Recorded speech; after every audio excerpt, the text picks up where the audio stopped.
There is a form of sight that feels like a curse, a clarity so absolute it burns away every lie you have ever been told, especially the ones you tell yourself. This is not a video, it is a mirror. And once you look into it, the comfortable world you know will shatter forever. The question is not if you are ready, it is if you can survive the truth. You have felt it. A deep and gnawing hunger to understand, to see beneath the surface. You watch the people around you, in the boardroom, at the dinner table, in the reflection of a subway window, and you see a world of masks, a theater of polite smiles, firm handshakes, and carefully chosen words. Yet, underneath it all, you sense the currents of unspoken intentions, hidden agendas, and silent power plays. And so you begin the hunt, the conventional hunt. You buy the books, you consume the articles, you train yourself to become a human lie detector. You study the subtle language of the body, the flicker of an eye, the tightness of a jaw, the direction a person's feet are pointing. You learn to listen, not just to what is said, but to how it is said. The slight hesitation in a voice, the carefully placed flattery, the tremor of insecurity hidden within a boast. You believe that if you can just gather enough data, if you can decode these secret signals, you will finally hold the keys. You will see the world with a clarity that gives you an undeniable edge. You will be able to predict your rival's next move. You will know when you are being deceived. You will never be caught off guard again.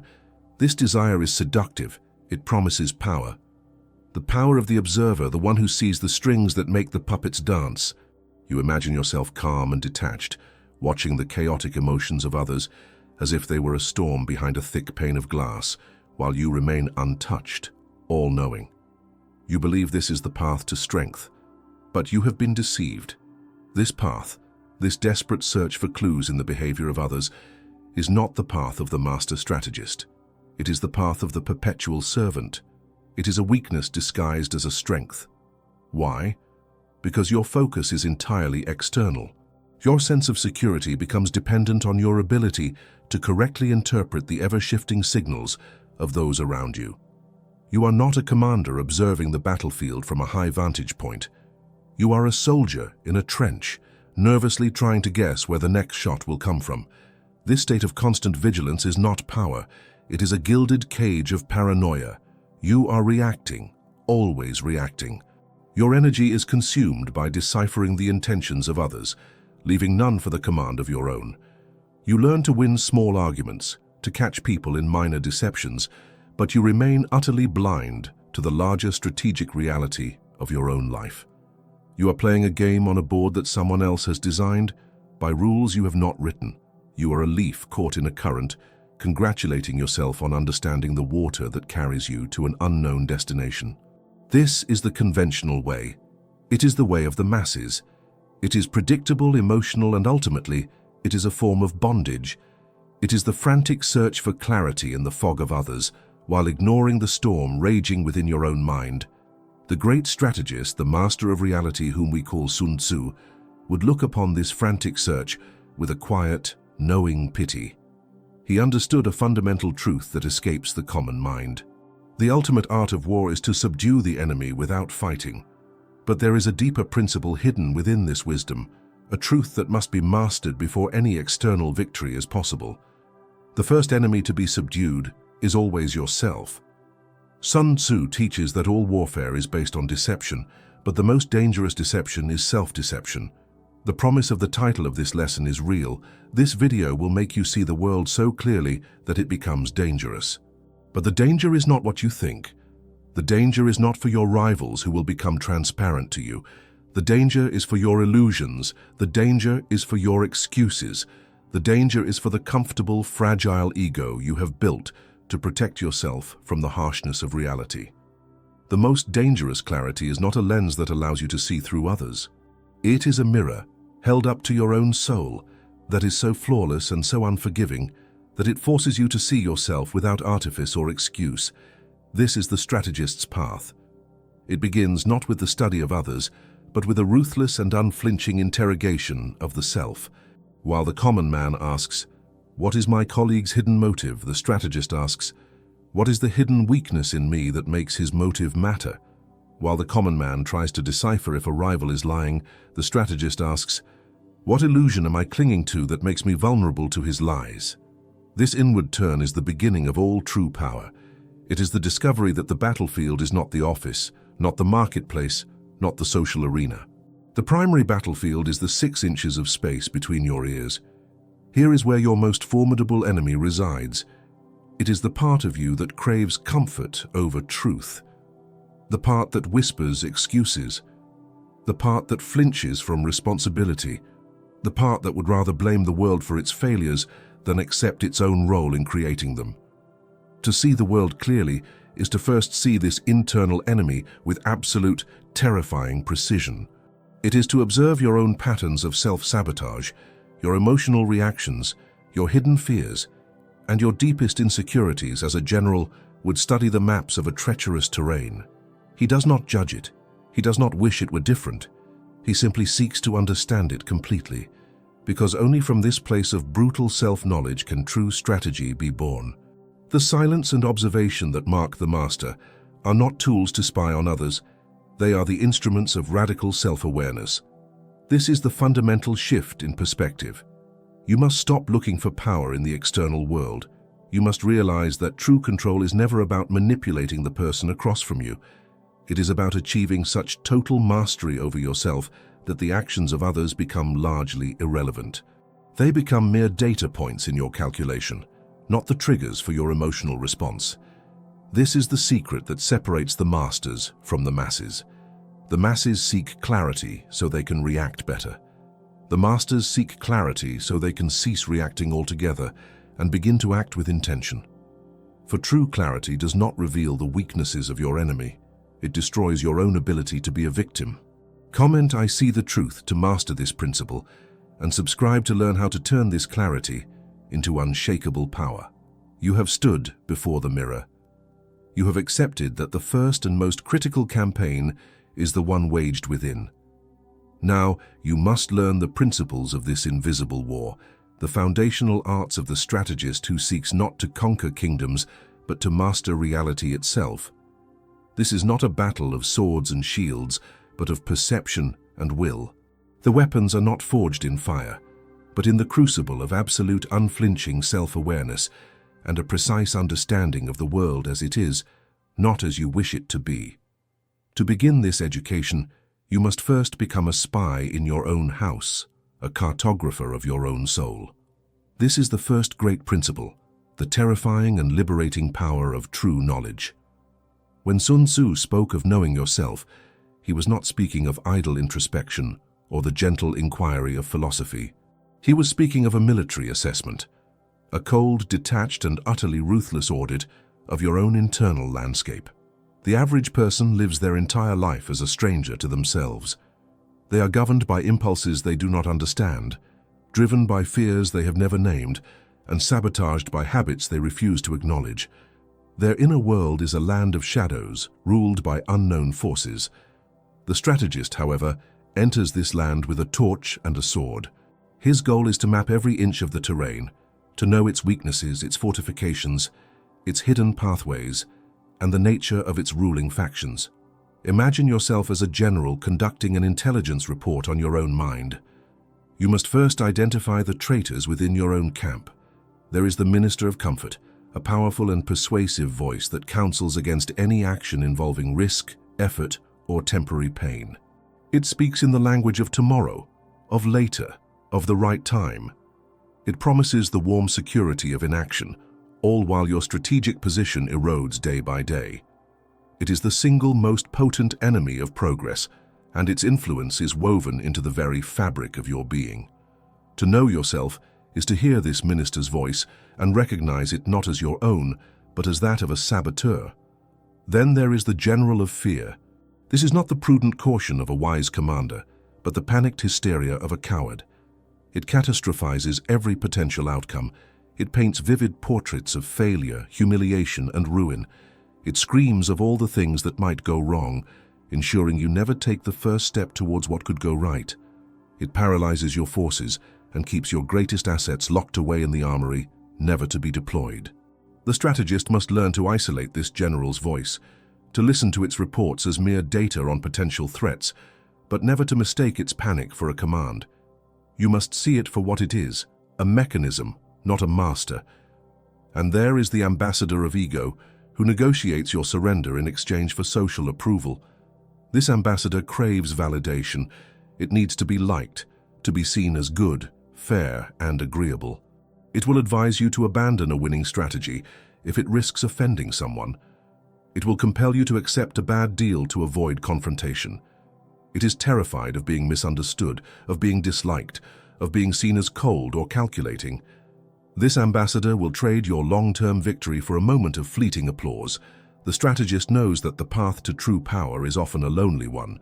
He must be willing to be misunderstood, to be underestimated, and to operate on a level that others cannot or will not comprehend. This requires silencing the desperate pleas of the ego. The ruthless self-analysis of the strategist is this process of identification. It is the act of seeing these internal forces not as you, but as components of your psychological machinery. This clarity is dangerous because it murders your excuses. Once you see with undeniable precision that it is your own craving for comfort that holds you back, you can no longer legitimately blame your circumstances.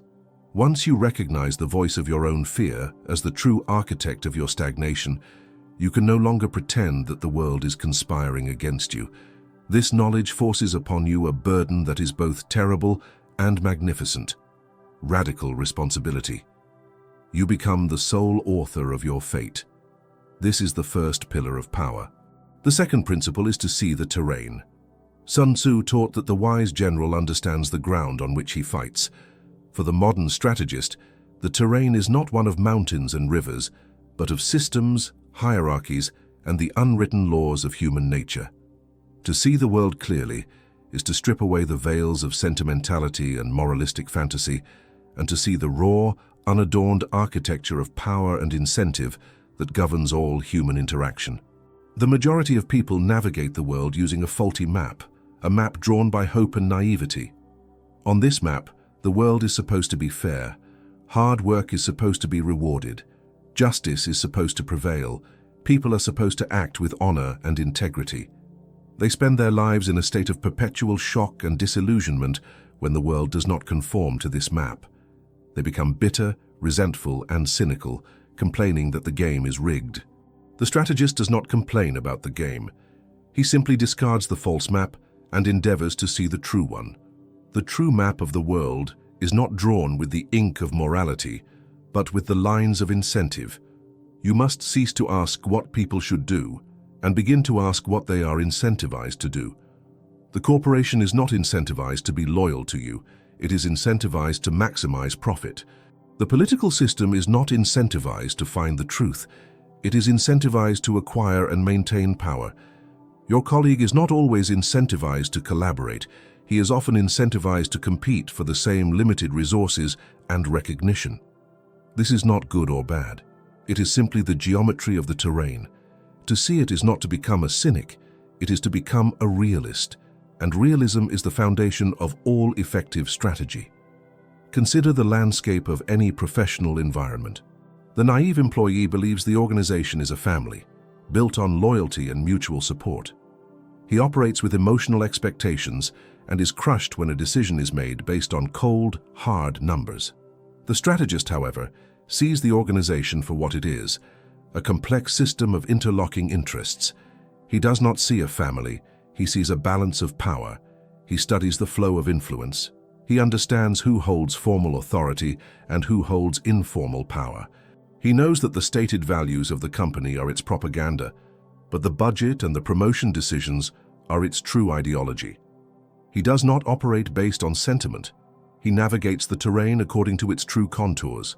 He aligns his actions with the incentives of those in power, not to flatter them, but because he understands that a river is most easily crossed when you move with its current. This clarity is dangerous because it kills your innocence. It forces you to accept that you are responsible for protecting your own interests, for creating your own security, and for forging your own path. You can no longer wait to be rescued, to be recognized, or to be rewarded by a system that is fundamentally indifferent to you. You stop hoping for a fair referee and realize that you are a player, a general, on a field with no referees at all, only other players.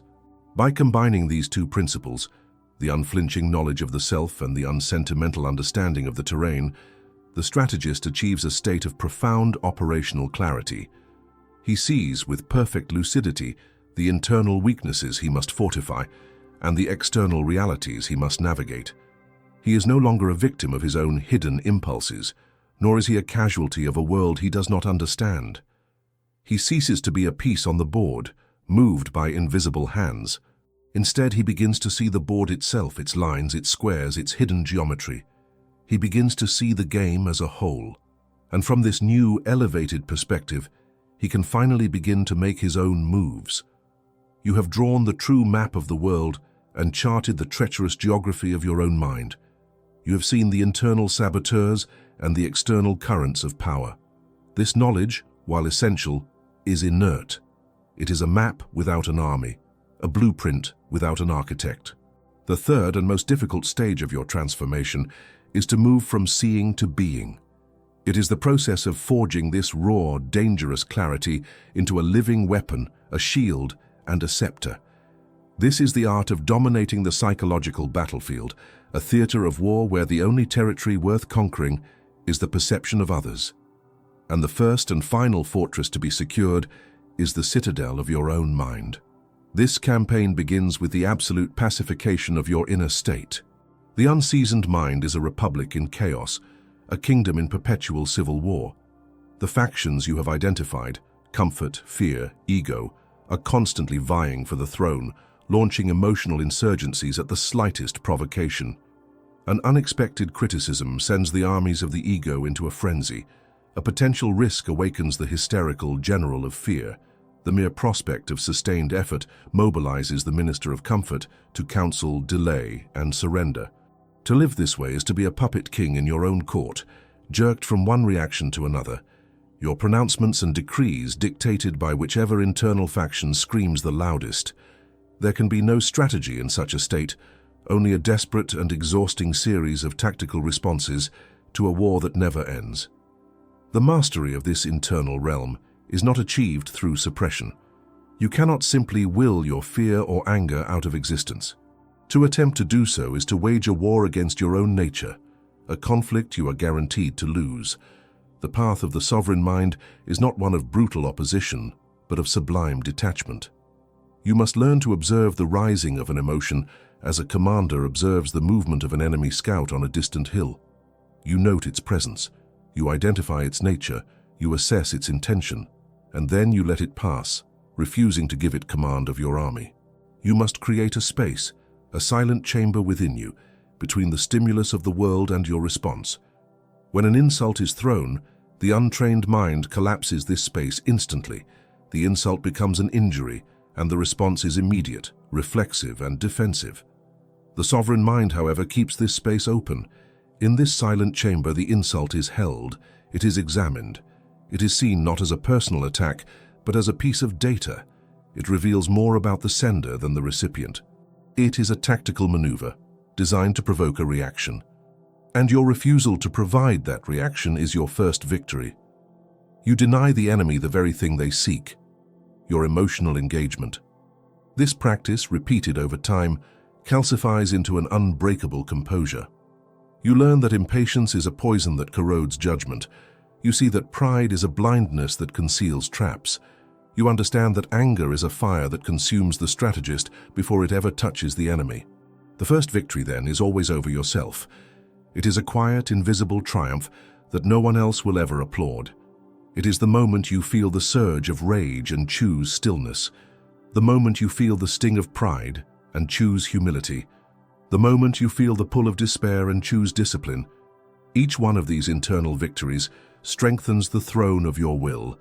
You cease to be a chaotic republic and become a silent, unified kingdom ruled by a single, unwavering purpose. Your mind becomes a weapon that is always sharp, always cool to the touch, and always ready. It is from this foundation of internal stillness that true external influence is born. You must now understand a profound paradox of human psychology.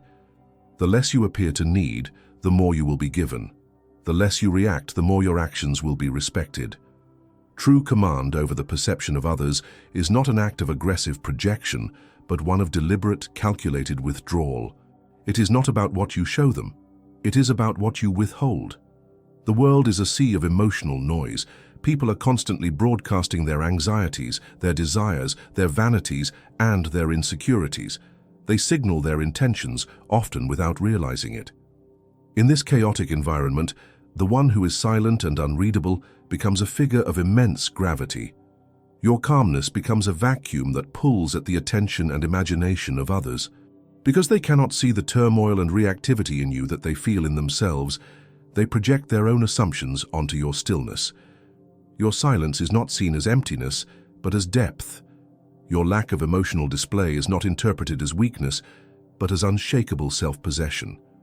This is the art of formlessness that Sun Tzu championed.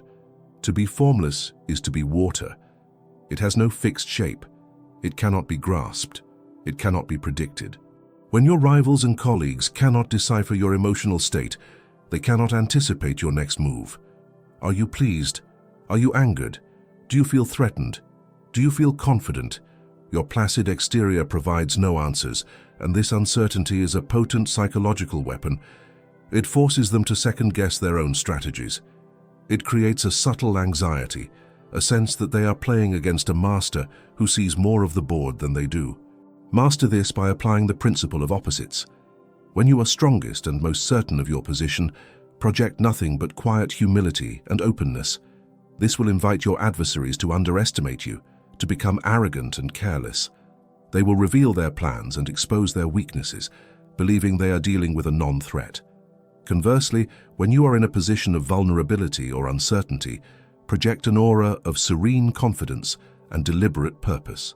Let your actions be measured, your words be calm.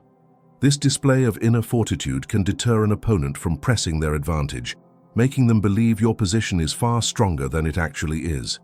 You are not lying. You are shaping the psychological terrain. You are making your internal state illegible, and therefore you become strategically unpredictable. Every interaction, every decision, every moment of silence contributes to the construction of the most powerful asset a strategist can possess: a reputation. Your reputation is a ghostly duplicate of yourself that moves through the world, entering rooms before you do, speaking for you when you are absent.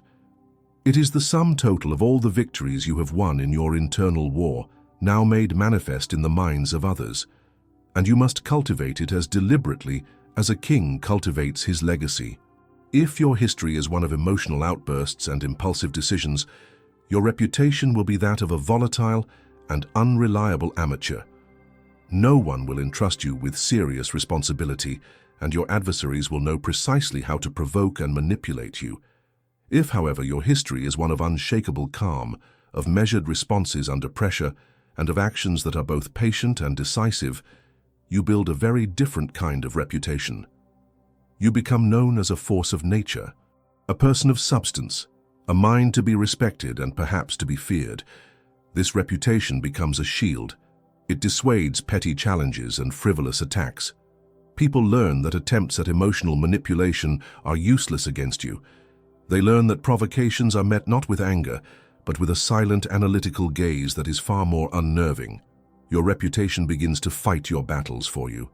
Opportunities will come to you not because you chase them, but because you are seen as one of the few who can be trusted to handle them with wisdom and composure. Threats will divert their course, seeking softer, more reactive targets. This is the ultimate expression of strategic efficiency, to have your character so well established that it neutralizes conflicts before they can ever begin. Your shadow does the work. Your legend becomes your armor.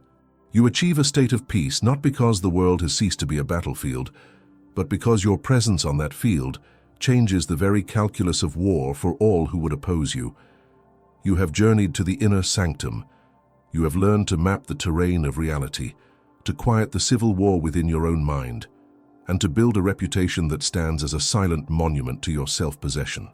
But this knowledge, this fortress of the self, is not a final destination. It is a staging ground. It is the high ground from which the final decisive campaign must be launched. Now, before we reveal how this war is won, not with a clash of armies but with a single silent act, ensure you are subscribed.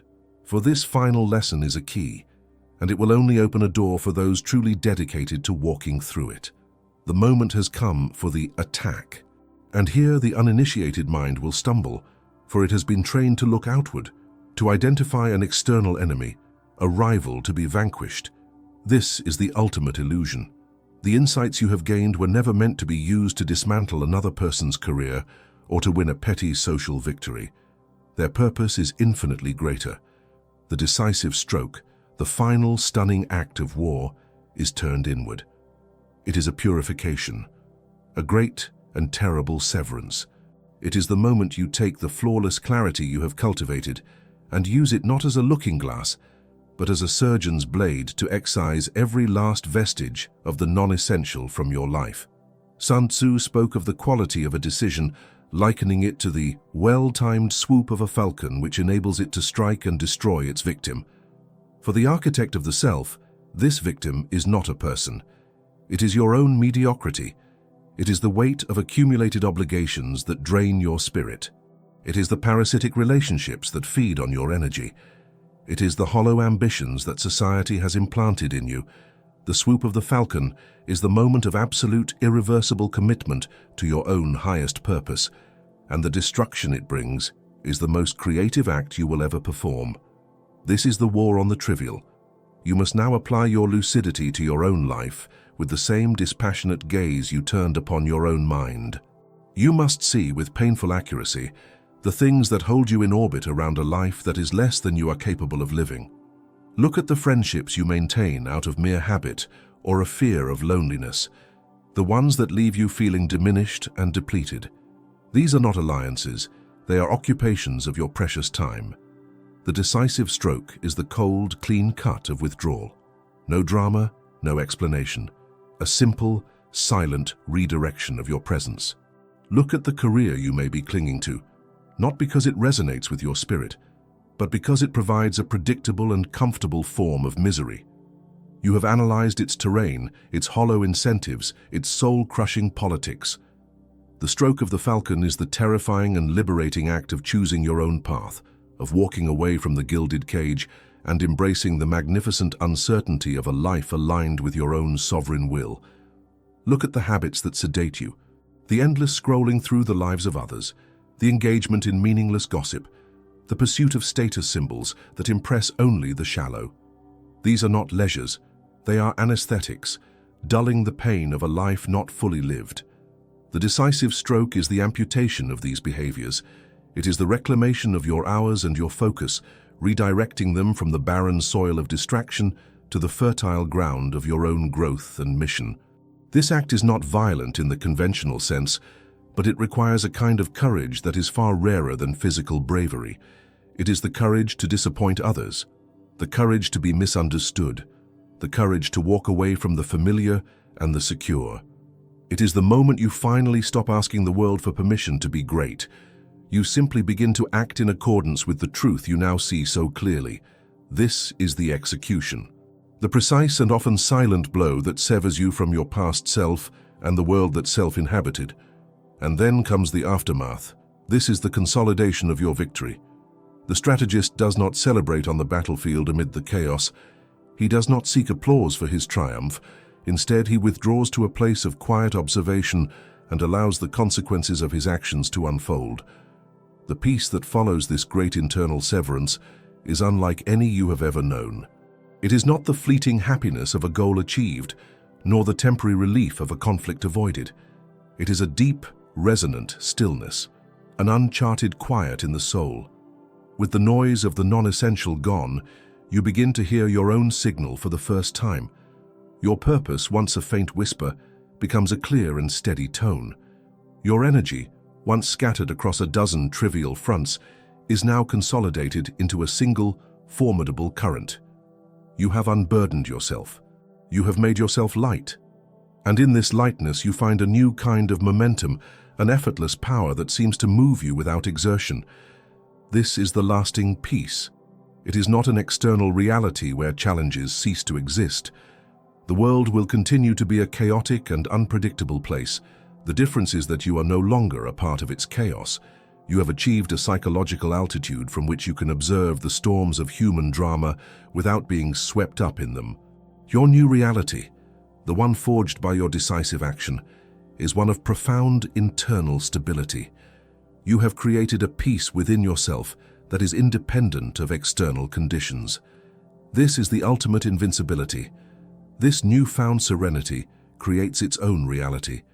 You will find that your world begins to reconfigure itself around your new state of being. The trivial people will drift away, repelled by a depth they cannot fathom. The dramatic will find no purchase in your composure. But the serious, the purposeful, the other architects of their own reality, they will be drawn to your stillness. Your life will become a silent conversation with those who operate on the same elevated frequency. And so we arrive at the final philosophical truth. The ultimate power promised by this dangerous clarity was never the ability to manipulate pawns on a chessboard. It was the authority to design your own board, to define your own game, to declare your own victory. The most supreme power is the one that so fundamentally shapes reality that overt conflict becomes unnecessary. You have built a throne inside yourself, a seat of such unshakable sovereignty that no one would dare to approach it with a challenge. Not because they fear your retaliation, but because they are in awe of your peace. The greatest dominion is not over others, but over the self. And the greatest victory is not a conquest, but a return to the profound and silent truth of who you are. This clarity was dangerous as promised. It has annihilated the person you once were, and in its place it has left you, the commander, the master, the free.